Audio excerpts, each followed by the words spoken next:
संत होऊन गेले. आज आपण अशाच एका विलक्षण संताची गोष्ट पाहणार आहोत. एक असं आयुष्य जे चमत्कारांनी आणि अगाध श्रद्धेनं अक्षरशः भरलेलं होतं. हो, आपण बोलतोय संत बाळूमामांबद्दल आणि त्यांच्या अविश्वसनीय प्रवासांबद्दल. विचार करा, एक एकटा राहणारा साधासुधा मेंढपाळ, तो इतका मोठा पूजनीय संत कसा बनला असेल? कसा की ज्याच्या प्रत्येक शब्दात भविष्यवाणीची ताकद होती? हा प्रश्नच आपल्याला त्यांच्या पूर्ण आयुष्याची ओळख करून देतो. चला तर मग या गूढ आणि तेवढ्याच प्रेरणादायी प्रवासाला सुरुवात करूया. तर कुठून सुरुवात झाली या सगळ्यांची? प्रत्येक महान गोष्टीची सुरुवात तशी साधीच असते. बाळूमामांच्या बाबतीतही तसंच होतं. सगळं सुरू झालं त्यांच्या जन्मापासून आणि एका खूपच वेगळ्या बालपणापासून. तर बघा, गोष्ट आहे 1892 सालची. 3 ऑक्टोबरला कर्नाटकच्या अकोळ गावात बाळूचा जन्म झाला. आईवडील मायाप्पा आणि सुंदराबाई. आई तशी खूप धार्मिक, पण 5 मुलांमध्ये सगळ्यात जास्त काळजी होती ती याच बाळूची. कारण हा मुलगा इतरांसारखा नव्हताच. त्याचं वागणं, त्याचं एकटं राहणं हे सगळे कोडच होतं घरातल्यांसाठी. 1902 साली म्हणजे वयाच्या 10व्या वर्षी त्यांना चंदूलाल शेटजींकडे गुराखी म्हणून कामाला ठेवलं. आणि विचित्र म्हणजे किती, तर ऐका, हा मुलगा कधी शाळेत गेला नाही, दुसऱ्या मुलांबरोबर खेळला नाही. उलट काट्याकुट्यांचा बिछाणा करून त्यावर झोपायचा, झाडाची पानं खायचा, तासांतास एकट्याने कुठल्या तरी दगडावर बसून राहायचा. आणि चालायचा कसा, तर उलट्या लांब लांब उड्या मारत. आता तुम्हीच सांगा, घरातल्यांची काळजी वाढली असेल की नाही? त्यांना कळेना की हा नक्की आहे तरी कोण, कुणी अवलिया की कुणी वेगळाच जीव. आणि मग घरातल्यांनी ठरवलं, याला कामाला लावलं पाहिजे. पण त्यावेळी बाळू जे बोलला ते ऐकून सगळेच चकित झाले असतील. तो वडिलांना म्हणाला, मला फक्त 4 गायी द्या, मी त्यांच्या 100 करून दाखवतो. काय आत्मविश्वास असेल बघा, जसं काही त्याला सगळं भविष्य डोळ्यासमोर दिसत होतं. अर्थात त्यावेळी त्याच्या या बोलण्याकडे कोणी फारसं लक्ष दिलं नाही. पण हा साधा मुलगा साधा नव्हता. त्याच्या आत एक दैवी शक्ती होती आणि याची पहिली झलक लोकांना लवकरच मिळाली. तर शेटजींकडे काम करताना बाळू अगदी प्रामाणिक होता, पण तिथेच एक चमत्कार घडला. त्याचं जेवणाचं जे ताट होतं ना, त्याला एक छोटंसं भोक होतं. एके रात्री काय झालं, एका नोकरानं पाहिलं की त्या भोकातून एक जबरदस्त तेजस्वी प्रकाश बाहेर पडतोय. तो तर बघून थक्कच झाला. ही गोष्ट जेव्हा शेटजींच्या आईला कळली, तेव्हा त्यांनी ते ताट पवित्र मानून थेट देव्हाऱ्यात ठेवलं, त्याची पूजा सुरू केली.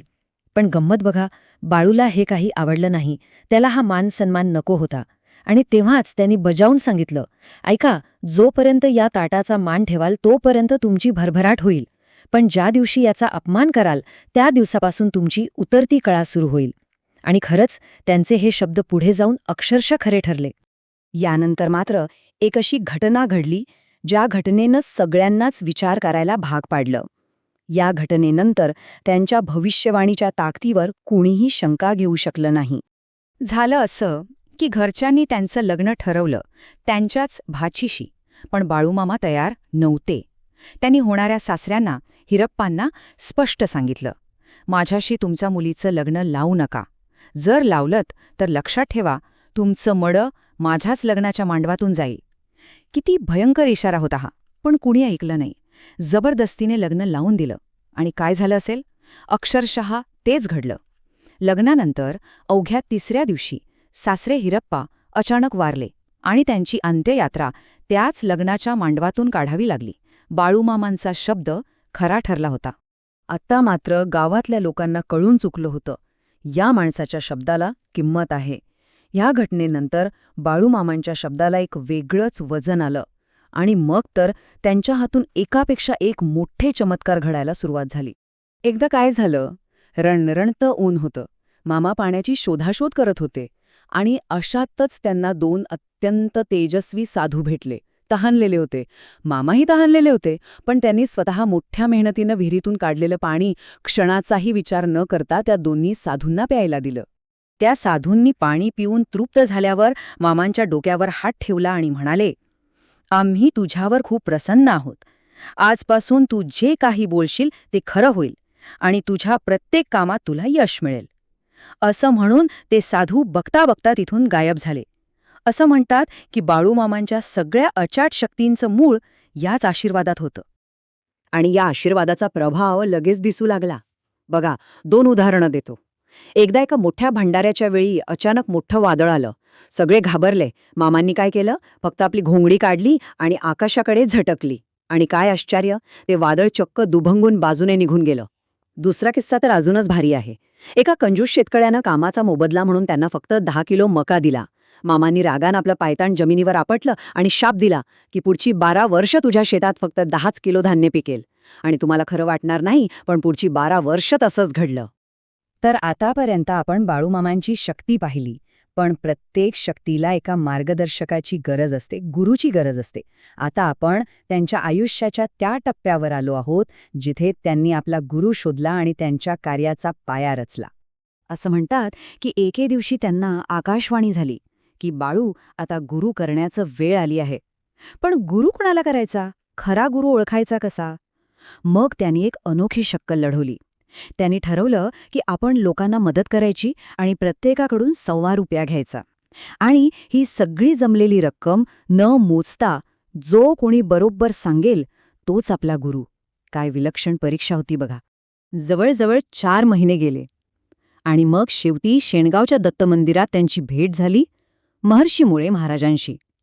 मुळे महाराजांनी त्यांना पाहताक्षणी विचारलं, बाळू, माझे पैसे आणलेस का? आणि मग त्यांनी ती रक्कम सांगितली, अगदी अचूक ₹120. बस त्याच क्षणी बाळूमामांना आपला गुरु सापडला. त्यांचा शोध संपला होता. आणि गुरुही कसा? तर शिष्याप्रमाणेच सामर्थ्यवान. मुळे महाराजांचे किस्सा तर खूपच प्रसिद्ध आहे. एका पंक्तीत मांसाहारी आणि शाकाहारी असे सगळे भक्त एकत्र जेवायला बसले होते. सगळ्यांना मटणाचा रस्सा वाढला गेला. पण चमत्कार असा झाला की जे शाकाहारी होते त्यांच्या ताटात येईपर्यंत त्या मटणाच्या रश्श्याची चक्क वांग्याची भाजी झाली होती. याला म्हणतात गुरुची शक्ती. आता आपण त्यांच्या आयुष्याच्या शेवटच्या टप्प्याकडे येतोय. आणि इथे महासमाधी हा शब्द महत्वाचा आहे. महासमाधी म्हणजे साधा मृत्यू नाही. जेव्हा एखादा सिद्धयोगी किंवा संत स्वतःच्या इच्छेने अगदी सजगपणे आपल्या शरीराचा त्याग करतो आणि त्या परमतत्वात विलीन होतो, त्याला महासमाधी म्हणतात. तर हा होता बाळूमामांचा संपूर्ण जीवनपट.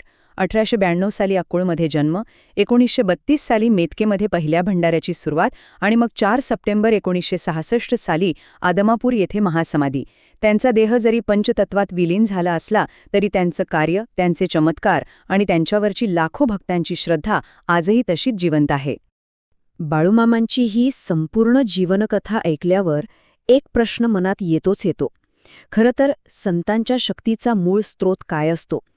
ते जे दैवी चमत्कार करतात तो, की त्यांच्यावर जीवापाड प्रेम करणाऱ्या, त्यांच्यावर अढळ विश्वास ठेवणाऱ्या भक्तांची श्रद्धा?